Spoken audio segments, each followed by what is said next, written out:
ఓం మహాగణాధిపతయే నమః. ఓం గురుభ్యో నమః. ఓం శ్రీమాత్రే నమః. పరమేశ్వర స్వరూపమైనటువంటి జ్యోతిష, వాస్తు మరియు ఇతర అనేకమైనటువంటి శాస్త్రములను మనకు అందించినటువంటి మహర్షులకి నమస్కారం.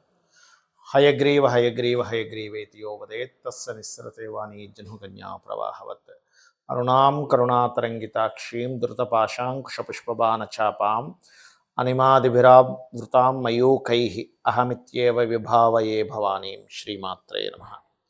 ప్రేక్షకులకి లలితాంబిక అమ్మవారి యొక్క అనుగ్రహం పరిపూర్ణంగా కలగాలన్న స్ఫూర్తి కోరుకుంటూ, మనకి బుధగ్రహము ఆగస్టు 6వ తేదీ నుంచి 28 ఎండింగ్ అంటే ఆల్మోస్ట్ 29వ తేదీ వరకు వక్రించి కంబస్లో కూడా ఉంటున్నాడు. అంటే అస్తంగత్వ దోషంలోనే ఉంటున్నాడు మరియు వక్రించి ఉంటున్నాడు. బుధ రాశుల్లో కేతు ఉంటూ నీచబడ్డ శుక్రుడు కూడా బుధుడు రాశుల్లోకి వెళ్ళి ఉంటున్నాడు. కాబట్టి ఈ సమయంలో ఎటువంటి విషయాల పట్ల మనం జాగ్రత్త వహించాలి? ప్రధానంగా ద్వాదశ లగ్నాల వారు, లగ్నం తెలియని వారు రాశి నుంచి చూసుకోవచ్చు. అదేవిధంగా ఏ జాగ్రత్తలు తీసుకోవాలి, ఎటువంటి పరిహార మార్గాలు చేసుకోవాలనేది తెలుసుకోండి. అదేవిధంగా ఇక్కడ కేవలం రాసే కాకుండా జనరల్గా కూడా అసలు బుధుడు ఇచ్చేటువంటి ఫలితాలు ఏమిటి, బుధుడు ఇచ్చే ఫలితాలు ఎటువంటి ఇబ్బందులు పడతారు జనరల్గా అనేటువంటిది కూడా వీడియో ఎండింగ్లో చెప్తాను. కాబట్టి వీడియోని ఎండింగ్ వరకు చూడండి. కన్యా లగ్నము, కన్యా రాశి.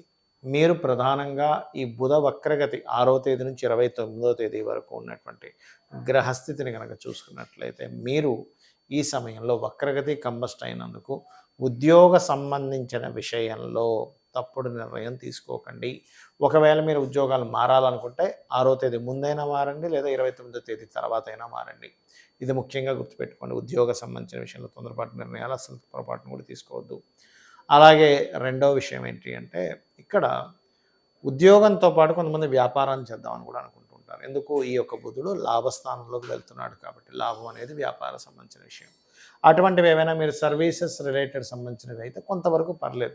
బట్ ఏదైనా సరే ఇన్వెస్ట్మెంట్స్ చేసేవి చేయకండి. ఎందుకంటే ఇన్వెస్ట్మెంట్స్ కారకుడైనటువంటి రవి భగవానుడు బుధుడిని కంబస్ట్ చేసుకున్నాడు. బుధుడు రెట్రోలో ఉన్నాడు. కాబట్టి పెద్ద మొత్తంలో ఇన్వెస్ట్మెంట్ చేసేవి ఏంటంటే, ఇన్వెస్ట్మెంట్స్ మీకు ఇబ్బంది అవుతుంది కాబట్టి సర్వీస్ ఓరియంటెడ్ మూలంగా మీకు డబ్బులు వస్తాయి. అలాగే లగ్నంలో మీకు కేతువు కూడా ఉన్నందుకు కొంత వైరాగ్యం, నేనేమి చేయలేకపోతున్నాను ఒక దిగులు వస్తూ ఉంటుంది. దీనికి ఏం చేయాలంటే, నవగ్రహాల్లో కేతువు, బుధుడు, శుక్రగ్రహం దగ్గర, ఎందుకంటే శుక్రుడు బికాజ్ ఆఫ్ మీకు భాగ్యాధిపతి, ధనాధిపతి, ఆయన లగ్నంలోకి కూడా రాబోతున్నాడు. కాబట్టి వీలైనంత మటుకు ఈ 6వ తేదీ నుంచి 29వ తేదీ వరకే మాత్రమే కాకుండా దాని తర్వాత కూడా మీరు కొంచెం ఈ ఇంకొక 1 మంత్ వరకు కూడా ఈ శుక్రగ్రహం దగ్గర కూడా కాస్త దీపారాధన చేస్తూ ఉండండి. ఎందుకంటే ఇక్కడ నీచపడ్డం మాత్రమే కాకుండా ఈ శుక్రుడు లగ్నంలోకి వస్తున్నాడు. అంటే ఆఖరి వారం నుంచి, అంటే లాస్ట్ వీక్ ఆల్మోస్ట్ 24, 25 నుంచి ఒక 25 డేస్ వరకు మాత్రం కొంచెం మనీ మ్యాటర్స్ విషయంలో, అందులో ముఖ్యంగా మీరు ఎక్కడైతే జాబ్ చేస్తారో ఆ జాబ్ చేసేటువంటి ప్రదేశంలోనే ఎవరికైనా ధనం ఇచ్చేటువంటి విషయాల పట్ల కాస్త జాగ్రత్తగా ఉండండి. అందులోని తండ్రి గారి ధనాన్ని మీరు పొంది దాన్ని ఇంకెవరికైనా ఇవ్వడం, ఇటువంటి విషయాల్లో చాలా జాగ్రత్తగా ఉండండి. అలాగే లగ్నంలో కేతువు సప్తమ రాహు అయినందుకు కొంత వివాహ నిర్ణయాలు ఇవన్నీ కూడా విదేశీ సంబంధాలు అయితేనే బాగా కుదురుతాయి. అయితే మీరు నిత్యము చేయవలసిన దేవతారాధన మాత్రం వెంకటేశ్వర స్వామి నామస్మరణ చేయండి, అన్ని విధాలా బాగుంటుంది. చాలామంది ఏంటంటే నవగ్రహాల్లో శని భగవాను చూసి చాలా భయపడుతూ ఉంటారు. అమ్మో ఏలినాడు శని, అర్ధాష్టమి శని, అష్టమి శని అని. కానీ అన్నిటికంటే కూడా మోస్ట్ పవర్ఫుల్ ప్లానెట్ శని భగవానుడు. పవర్ఫుల్ కాదని కాదు, ఎక్కువ ఇబ్బంది ఇచ్చేది బుధుడు. ఎందుకు? ఏమంటే బుధుడు అంటే మన మీద అందరికీ బుధుడికి కోపం ఉందా అంటే కాదు. బుధుడికి పూర్వజన్మ కర్మను అందించేటువంటి పోర్ట్ఫోలియో వచ్చింది. అందుకే చూడండి, నోరు బాగుంటే ఊరు బాగుంది అంటారు, అవునా? అలాగే మీరు ఎప్పుడైనా సరే గమనించండి, అప్పులు పాలు ఎక్కువ ఇబ్బంది పడేది ఎక్కడంటే అప్పులు, లేదా రోగము, శత్రుత్వము. ఈ 3 ఎలా వస్తాయి? శత్రుత్వం ఎట్లా వస్తుంది మనకి? మనం మాట్లాడే మాట వల్లే శత్రుత్వం వస్తుంది. మనం చేసే థింకింగ్ వల్ల శత్రుత్వం వస్తుంది. ఆలోచన విధానం. బుధుడు ఆలోచనకు కారకుడు, మాటకి కారకుడు. అలాగే బుధుడు అప్పులకి కూడా కారకుడు. ఎవరికైనా సరే ఎక్కువ అప్పులు ఉన్నాయనుకోండి, వాళ్ళకి కారణం ఏమిటంటే వాళ్ళ జన్మజాతకంలో బుధగ్రహం పాడైంది అని అర్థం చేసుకోవాలి. బుధగ్రహం కనుక పాడైందంటే అప్పుల మూలంగానే ఇబ్బంది పడతారు. ఇది గుర్తుపెట్టుకోండి. అప్పుడు ఏం చేయాలి? ఓం అపర్ణాయే నమః అనే మంత్రం ఒక 40 మినిట్స్ చేయండి రెగ్యులర్గా, మీకు ఖచ్చితంగా బాగుంటుంది. దీంతో పాటు ఇంకొక మంత్రం ఉంటుంది, అంటే ఫైనాన్షియల్ గ్రోత్కి. ఓం సంపత్కరీ సమారూఢ సింధుర వ్రజ సేవితాయ నమః, లేదా ఓం ధర్మాధ్యక్ష ధనాధ్యక్ష ధన ధాన్య వివర్ధిని నమః చేయండి, ఖచ్చితంగా బాగుంటుంది. అలాగే ఇక్కడ మరొక విషయం ఏంటంటే, ఈ యొక్క బుధగ్రహానికి సంబంధించినటువంటిది ఎవరికైనా సరే జన్మజాతకంలో బాగాలేదు, అలాంటప్పుడు వాళ్ళ పేరు మీద అగ్రిమెంట్స్ ఉంచకూడదు. షేర్ మార్కెట్ జోలికి అస్సలు వెళ్ళకూడదు. బుధుడు పాడయ్యాడు అనుకోండి, ఎవరి జన్మజాతకంలో అయినా వాళ్ళు షేర్ మార్కెట్లోకి వెళ్ళారా, అయిపోయింది వాళ్ళ పరిస్థితి. Because of share marketing related సంబంధించిన వాటికి బుధుడు కారకుడు.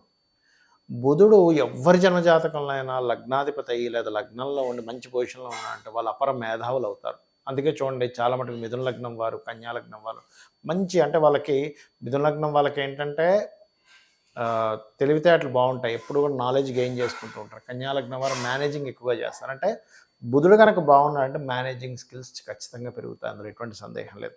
మరి ఈ బుధగ్రహం యొక్క శక్తి తక్కువగా ఉంది, చాలామంది ఏం చేస్తారు తెలియక, బుధుడు తక్కువ నాకు లోలో ఉన్నాడంటే అందుకని నేను పచ్చబెట్టేసుకుంటా అంటారు, అది తప్పు. ఎప్పుడు కూడా బుధుడు పాడైతే ఆ రత్నం ధరించకూడదు. ఎందుకు? ఇప్పుడు చూడండి, చిన్న ఎగ్జాంపుల్, ఇంట్లో మనం కొన్ని కూరగాయలు తెచ్చుకున్నాము, ఆ కూరగాయల్లో కొన్ని పాడయ్యాయి. పాడవగానే మనం ఏం చేస్తాం, పాడైన కూరగాయని తింటామా, అమ్మో పాడైందని పడేస్తామా? పాడేస్తాం. పాడైనటువంటి వస్తువు మనం తినకుండా పడేస్తాం, ఎందుకు? అది మన బాడీకి ఎఫెక్ట్ చేసే ఛాన్స్ ఉంటుంది. అలాగే ఏదైనా ఒక రత్నము పాడైనప్పుడు పెట్టుకోకూడదు. మరి ఏం చేయాలండి? మీరు ఒకటి గుర్తుపెట్టుకోండి, మీరు పెట్టుకోకూడదు కానీ దాన్ని దానంగా ఇవ్వచ్చు. అంటే అలాగా మీ ఇంటికి దగ్గరలో ఏదైనా ఆలయాల్లో ఏదైనా ఉత్సవాలు జరుగుతున్నాయి, ఏదైనా హారం తయారు చేపిస్తుంది, అప్పుడు పచ్చని పెట్టి హారం తయారు చేపించి ఇవ్వండి. అన్ని డబ్బులు ఉంటాయి, ఒకవేళ డబ్బులు లేవు అనుకునేటువంటి వారు మీరు ఏం చేయొచ్చు అంటే బుధగ్రహం దగ్గర దీపారాధన చేయండి, చాలా సింపుల్గా. లేదా పెసలు దానంగా ఇవ్వండి, గ్రీన్ కలర్ వస్త్రంతో బుధవారం నాడు కేజింబా పెసలు దానంగా ఇవ్వండి. గోవులకి గ్రాసము మరియు గోంగూర ఆకుకూరలు లాంటివి తినిపించండి. బుధుడు బాగా పాడయ్యాడు మీ జన్మజాతకంలో, మీరు పెసరపప్పుతో సంబంధించినవి తక్కువగా తింటూ ఉండండి. గ్రీన్ కలర్ వస్త్రాలు ఏదైనా ఇంపార్టెంట్ విషయాలకు వెళ్ళినప్పుడు వేసుకోకండి. ఇవి చాలా ముఖ్యంగా పాటించాలి. ఎందుకంటే మనందరికీ కూడా చూడండి, మనకి ఎప్పుడైనా ఏదైనా ఒక సిచ్యువేషన్ మనకు ఫేవర్గా మారింది అంటే మనం మాట్లాడిన మాటే, ఏదైనా మనకి సిచ్యువేషన్ అన్ఫేవర్గా మారింది అంటే మనం మాట్లాడిన మాటే.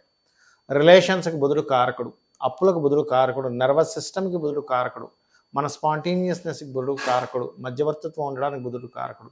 బంధువర్గం దూరం అవుతున్నారు, బంధువర్గంతో చాలా గ్యాప్స్ వస్తున్నాయంటే బుధుడు పాడై ఉంటాడు. ఎందుకంటే బుధుడు బంధువులకు కారకుడు, మేనమామకు కారకుడు, బావకు కారకుడు, బావమర్దికి కారకుడు, బిజినెస్లకు కారకుడు. ఎవరికైనా బుధుడు బాలేడు, మీ పేరు మీద బిజినెస్ చేయకండి దయచేసి.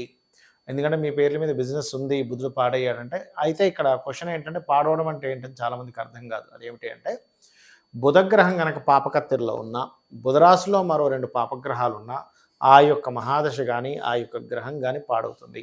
పాపగ్రహాలు అంటే ఇన్ సెన్స్ నీచబడ్డ కుజుడు కావచ్చు, అంటే కుజుడు కావచ్చు, శని కావచ్చు, కేతువు కావచ్చు, ఇలాగా ఏదైనా పోర్ట్ఫోలియో బ్యాడ్ పోర్ట్ఫోలియో ఆ బుధగ్రహానికి కానీ బుధరాశులకు కానీ వచ్చినప్పుడు ఏమవుతుందంటే, ఆ బుధగ్రహం యొక్క ప్రభావం నెగిటివ్గా వస్తుంది. ఇదే విధానంగా బుధ గ్రహంతో ఏదైనా శుభగ్రహం కలిసింది అంటే శుక్రుడు కానీ గురువు కానీ కలిసాడు అనుకోండి, అప్పుడు అది ఆటోమేటిక్గా మంచి ఫలితాన్ని ఇస్తుంది. కాబట్టి ఇది చేయండి. ఇంకా బెస్ట్ రెమెడీ ఏమిటంటే, విష్ణు సహస్రనామాలు వింటూ ఉండండి రెగ్యులర్గా. ఏదైనా తినేటప్పుడు కూడా మీరు క్రీమ్ అచ్యుత అనంత గోవింద అనుకుంటూ తినండి. ఎందుకంటే బుధగ్రహము మన బాడీలో స్మాల్ ఇంటెస్టైన్ రిలేటెడ్ సంబంధించిన వాటికి కూడా కారకుడవుతాడు. కాబట్టి బుధగ్రహం పాడైంది అనుకోండి, వాళ్ళకి లోపల కూడా ఎలా ఉంటుందంటే గట్ రిలేటెడ్ సంబంధించిన ప్రాబ్లమ్స్ రావడము, గట్ హెల్త్ పాడవడము, అలాగే అరుగుదల, ముఖ్యంగా రవి కూడా పాడయ్యాడు అనుకోండి, సింహరాశిలో ఉండే పాపగ్రహాలు పాడై రవి కూడా పాడైతే ఇబ్బంది వస్తుంది. కొంతమందికి బుధుడు రవితో కలిసి ఉంటాడు, బుధాదిత్య యోగం అంటాడు. అలాంటప్పుడు వాళ్ళకి ఏంటంటే వాళ్ళు మాట్లాడేటువంటి మాటల్లో కానీ అంతా కూడా హుందాతనం కనిపిస్తూ ఉంటుంది. ఆ రకంగా ఏంటంటే బుధగ్రహం మీకు బాగుంది అంటే ఈ మంచి ఫలితాలు వస్తాయి, పాడైందంటే ఈ ఫలితాలు వస్తాయి. దీన్ని బట్టి మీరు గుర్తిస్తూ ఎక్కువగా విష్ణు సహస్రనామాలు వినండి, ఓం అపర్ణాయ నమః మంత్రం చేసుకోండి, శివుడికి బిల్వంతో మీరు అభిషేకం చేయండి. ఖచ్చితంగా మీకు బుధ అనుగ్రహం కలగడం వల్ల పూర్వజన్మ కర్మ తొలగుతుంది. రిలేషన్స్, ధనము, అప్పులు తీరిపోవడము, ధనం బాగా కలిసి రావడము, వ్యాపారాల్లో బాగా కలిసి రావడం జరుగుతుంది. ఇది పాటించి మీరు అమ్మవారి అనుగ్రహాన్ని పొందాలని కోరుకుంటూ శ్రీమాత్రే నమః.